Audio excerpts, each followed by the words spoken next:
Pearls from the Holy Quran is brought to you by University Islamic Financial. Why pay more for home financing?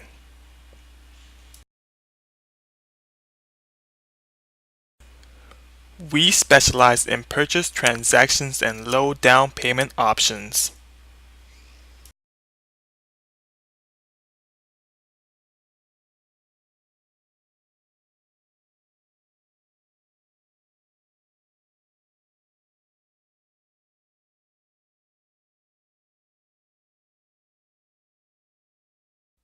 بسم الله الرحمن الرحيم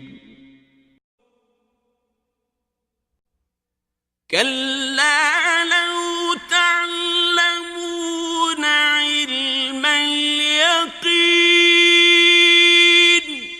لترون الجحيم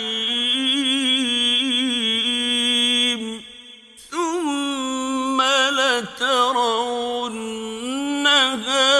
عين اليقين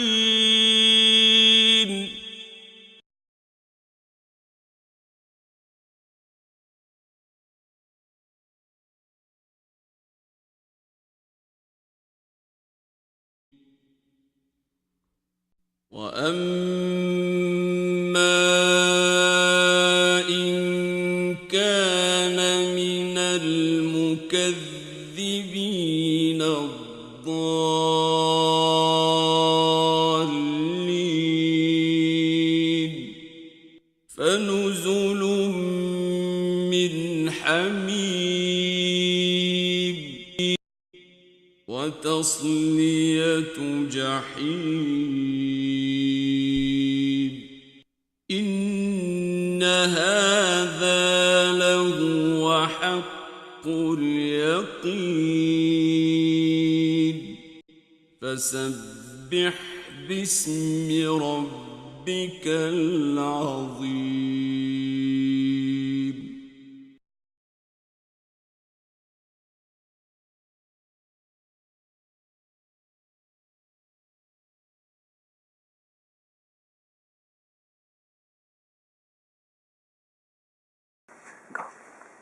الحمد لله كما علمنا نحمد وصلي وسلم على خير خلق الله سيدنا محمد ما بعد. Assalamu alaikum wa rahmatullahi wa barakatuh. In this episode of our series, we'll talk about the word yaqeen, which is very commonly used in the Quran, and the simple translation for it is certainty. So when you have yaqeen, it means you're certain about something. We will focus on the levels of yaqeen that are mentioned in the Quran, and sometimes we pass by those terms, and it's worth understanding the differences between them. The three levels of yaqeen that are addressed in the Quran are called ilm al-yaqeen, which is informed certainty, i.e. you're certain about something because someone you trust has told you about it. That's informed certainty. And the next stage would be ayn al-yaqeen, which is materialistic certainty. You've seen something, that's why you're certain about it or its existence. And the third stage, which is haqq al-yaqeen, which is the certainty by experience. That applies to many things in our day-to-day life and applies to things, in religious terms as well. Let's take an example that Allah subhanahu wa ta'ala has provided in the Quran.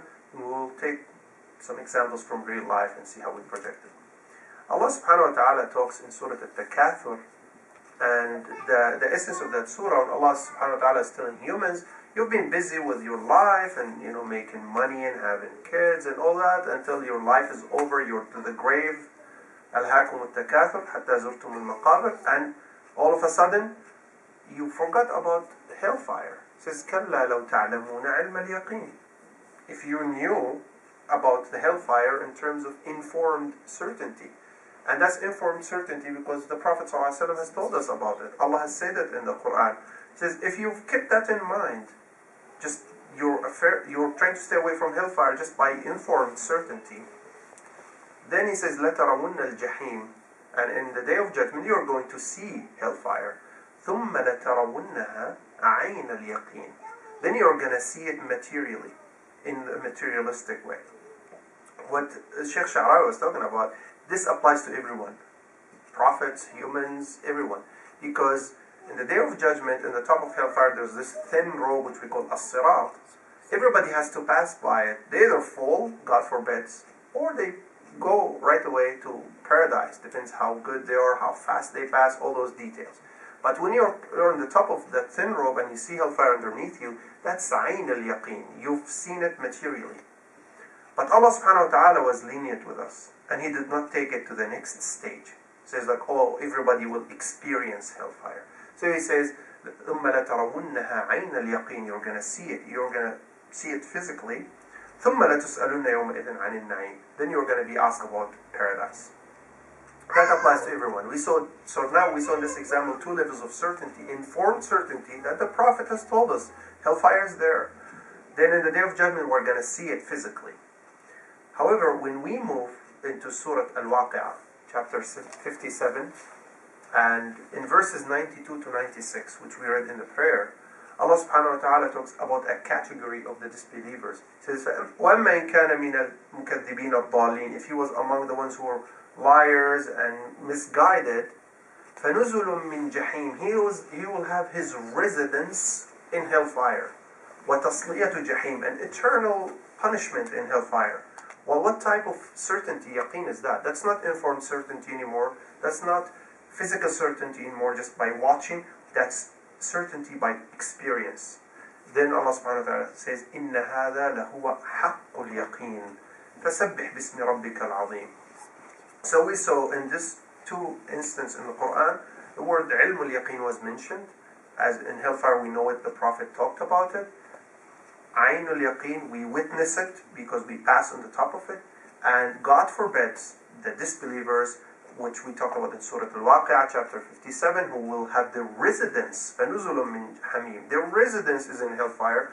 They will experience, that's certainty by experience. إِنَّ هَذَا لَهُوَ حَقُّ الْيَقِينِ فَسَبِّحْ بِاسْمِ رَبِّكَ الْعَظِيمِ. A message we get from this is that when Allah subhanahu wa ta'ala tells us about something by informed certainty, we should not say, oh, I'm not going to believe till I see it. Well, actually, you know what?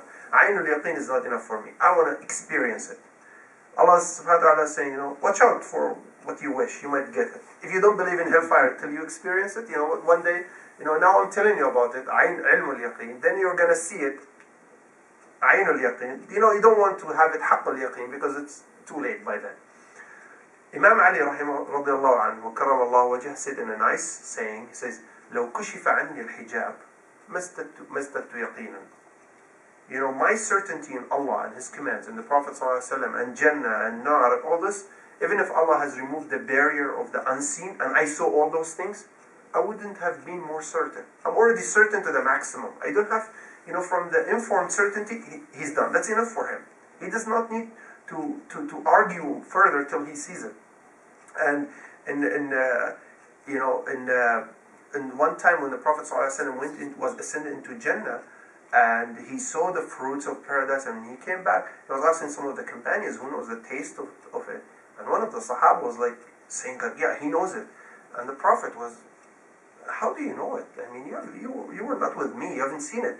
He says, by the fact that you're talking about it, it's like I've seen it, like I've experienced it. That's how much they have trust in the Prophet Muhammad ﷺ, just from the level of ilm al-yaqeen. They did not argue further.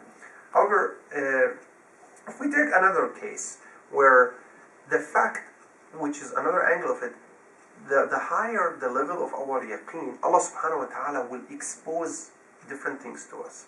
So sometimes by someone just saying, I'm not going to believe till I see it haqqul yaqeen by experience, doesn't mean Allah will authorize that for you and you're going to see it. Sometimes you don't even deserve that. So, but for the elite people, Allah subhanahu wa ta'ala sometimes does that. And one example we have is Prophet Ibrahim alayhi salam in Surah Al-Baqarah. قال إبراهيم ربي أرني كيف تحيي الموتى. Allah, would you show me how you resurrect the dead? Okay, we know this by informed certainty. Allah subhanahu wa ta'ala says that He will resurrect them. And, in the day of judgment, we're going to see that. You're getting up and you see people getting up. Prophet Ibrahim wanted to get even higher. He wanted to see, how much is the love between him and Allah subhanahu wa ta'ala. He wanted to get to haqq al-yaqeen. He wanted to even do it. So Allah subhanahu wa ta'ala says, قَالَ وَلَمْ تُؤْمِنْ Didn't you believe in it?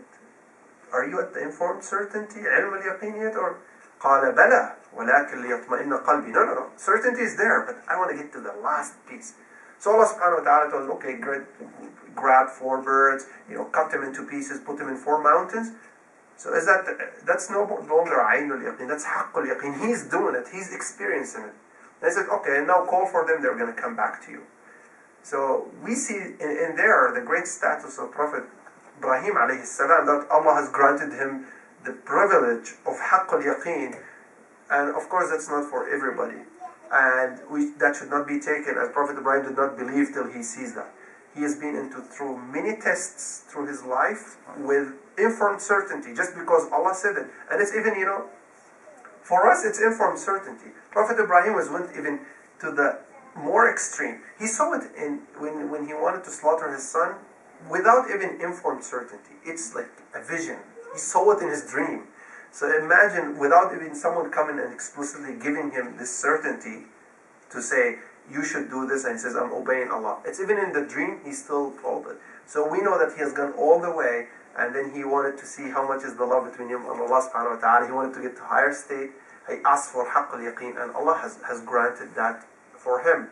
Another story of Al-Khadr alayhi salam, when Allah showed him how he's going to make up life again, and he showed him Ainul Yaqeen, how his donkey got recreated again. He did not get him to recreate it himself, so he did not get to Haqq al-Yaqeen, but he saw Ainul Yaqeen. So those are special cases and things for prophets and things like that. For us, what we worry about is that when Allah subhanahu wa ta'ala tells us about something, just by the fact we were informed by the Prophet, we take it at face value with full faith and not argue more, because we saw the example of hellfire. If we keep arguing until we see it with experience, then it's too late. We don't want to get there.